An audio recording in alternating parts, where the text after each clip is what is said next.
Iran's massive missile strike sends Israel into nationwide blackout. While you're watching this video, air raid sirens are still going off in Tel Aviv. Last night, Iran launched another massive wave of ballistic missiles at Israel, and for the first time since this war began, parts of the country went dark. Power grids went down, communications were cut, and Israel is doing everything it can to hide the real extent of the damage. In the next few minutes, I'm going to show you what actually happened, why the Israeli government is sealing off the strike zones, and what this blackout means for the direction of this war. Quick, before we continue, thanks so much for tuning in. Your support is what keeps this channel going, and I appreciate you watching. Please make sure you're subscribed and like the video so more people can follow this. Now, let's get into it. We are now past day 10. Over 500 missiles and 2,000 drones have been launched. The IRGC has been naming its targets publicly. They listed 27 American bases. They listed Ben Gurion Airport. They claimed they knocked out 7 American and Israeli radar systems. And over the past few days, the attack waves stopped being broad and became surgical. What changed wasn't the frequency, it was the precision. And that is the problem Israel does not want you to know about. Since February 28th, when Israel and the United States launched operations Roaring Lion and Epic Fury against Iran, Iran has responded with more than 90 documented attacks against Israel alone. Of those, approximately 20 directly hit civilian areas. 10 Israeli civilians have been killed, over 2,000 have been hospitalized. And the number nobody is reporting clearly is this. On at least 4 confirmed occasions, Iranian missiles broke through Israel's multi-layered air defense network. Tel Aviv was hit, Beit Shemesh was hit, Beersheba was hit, central Israel was hit. But the blackout story starts with one specific weapon. Iran confirmed the use of the Fatah-3, also designated KBAR, the cluster warhead variant. This missile carries approximately 1,500 kilograms of explosive. It flies roughly 2,000 kilometers, and the part that completely changes the defensive math is this. It opens at around 7 kilometers altitude, releasing approximately 20 individual submunitions, each carrying about 2.5 kilograms of explosive, scattered across a massive dispersal zone. For a densely built city like Greater Tel Aviv, this is no longer a pinpoint threat. This is an area saturation weapon. When submunitions fall over an urban zone, they don't need to hit a specific target. They destroy transmission lines, they destroy substations, they destroy communications infrastructure. And the IRGC confirmed it deployed this weapon during what it called the 19th wave of Operation True Promise, targeting central Tel Aviv, Ben Gurion Airport, and the 27th Air Base of the Israeli Air Force, with warheads weighing 1,000 kilograms. Israel disputed most of this. It insisted its defenses intercepted every overnight missile.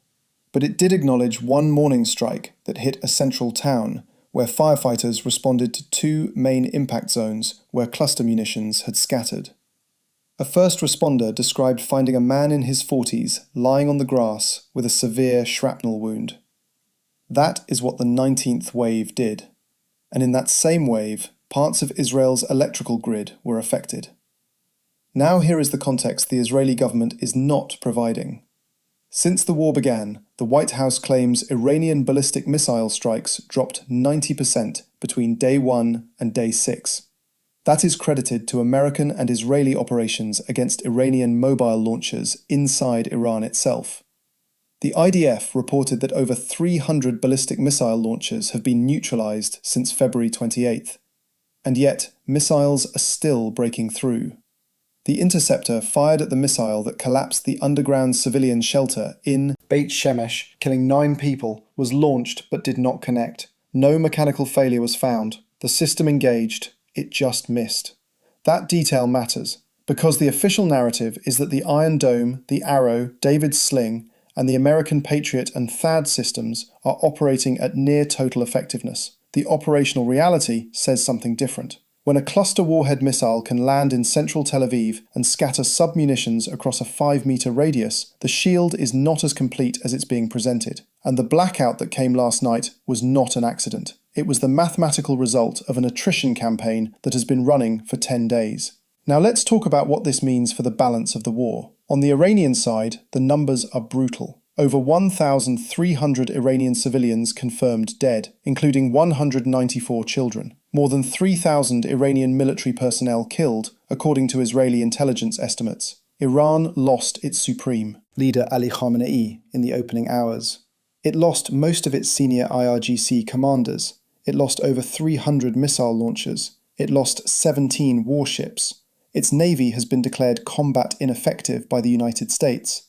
And on March 8th, Iran installed Mujtaba Khamenei, the dead supreme leader's own son, as his replacement.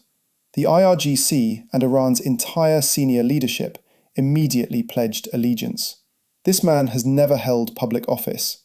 He has never held a formal military title. He inherits a war his father did not start, and an arsenal that has already burned through a significant share of its ballistic stockpile. On the Israeli side, the cost is rising too. 87 Israelis are still in hospital beds. 4 are in critical condition.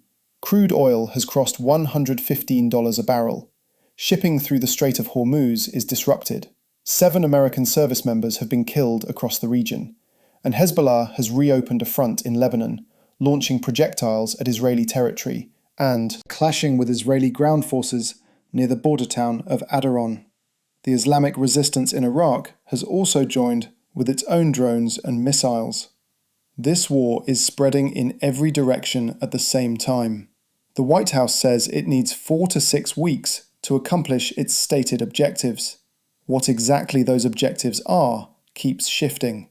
Trump said he wants to destroy Iran's missile capabilities, annihilate its navy, end its nuclear ambitions, and stop it from arming militant groups.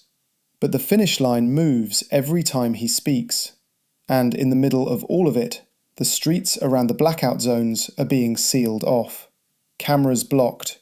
No official statements on the extent of the damage to the power infrastructure.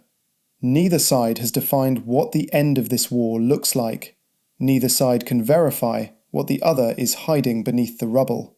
And with Mujtaba Khamenei now holding the codes, the question is no longer whether this escalates, it is whether anyone left in either. Capital has a plan for what comes after it does.